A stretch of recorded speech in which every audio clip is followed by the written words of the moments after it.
Michigan basketball lost 83-67 to Michigan State University in the second half. East Lansing, with each successive layup for Michigan State basketball. With each successive fast break opportunity following wayward entry passes and clang jumpers from Michigan basketball, the referee patrolling the sideline turned and looked at coach Juwan Howard. Time after time Saturday afternoon he glanced in Howard's direction just waiting for timeout signals he knew were coming. Howard obliged on more than one occasion as lost its footing in a game that was highly competitive in the first half, but the Wolverines imploded after the break, repeatedly turning it over on passes into the post and missing open three-pointers. Howard's team scored just 3 points in the first 8 minutes of the second half to fall behind by an insurmountable margin. By the time Howard called his penultimate timeout with 5:31 remaining, this time after Gabe Brown buried a three-pointer that stretched the lead to 16, he followed the referee onto the court to argue what he thought were fouls by the Spartans in the low post. A back-and-forth battle had devolved into a landslide. Chants of N-I-T.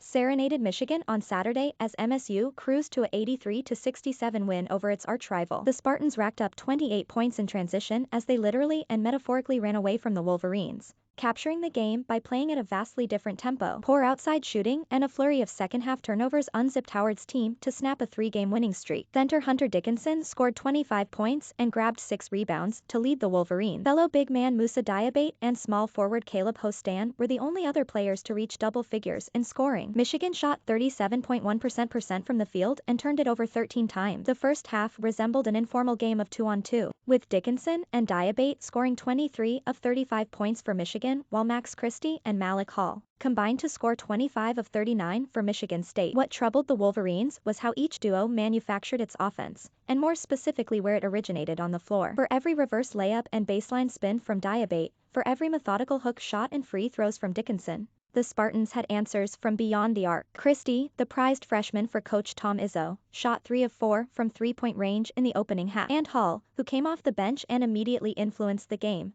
buried both of his attempts from long range. Getting used to Big Ten, after slow start, pleased with Devante Jones' progress. The idea of trading 2-pointers for 3-pointers is nothing new for Michigan, which has been plagued by inconsistent perimeter shooting most of the season. Houstan entered Saturday's game having made 11 of his last 16 shots from beyond the arc to rid himself of a shooting slump. His only 3-pointer of the first half was blocked and didn't count as an official attempt. The rest of his teammates were 1 of 4-8 from 3-point range, with the only connection from guard Eli Brooks, who had the middle finger on his left hand taped. Frustration boiled over for Dickinson when he missed an open three-pointer from the top of the key in the waning seconds of the half. It's a shot he repeatedly buried in the win over Indiana and would have cut the MSU lead to 1. Instead, the Spartans entered the break leading 39-35. The offense stagnated in the second half as Michigan became overly reliant on Dickinson and Diabate. Possession after possession appeared labored as the guards repeatedly dumped the ball into the big men and expected them to create something. Such predictability lent itself to anticipatory defense from the Spartans, who began jumping the passing lane. 2 entry passes to Dickinson and 1 to Diabate resulted in turnovers that gave Michigan State opportunities in transition. The crowd roared when Jaden Akins dove to secure a steal from Dickinson by outbattling another Michigan player on the floor. He flipped the ball to point guard Tyson Walker for a hit-ahead pass to Brown, who punctuated the moment with a thunderous dunk as the MSU swelled out of control. Contact Michael Cohen at mcohen@freepress.com. Follow him on Twitter at michaelcohen13.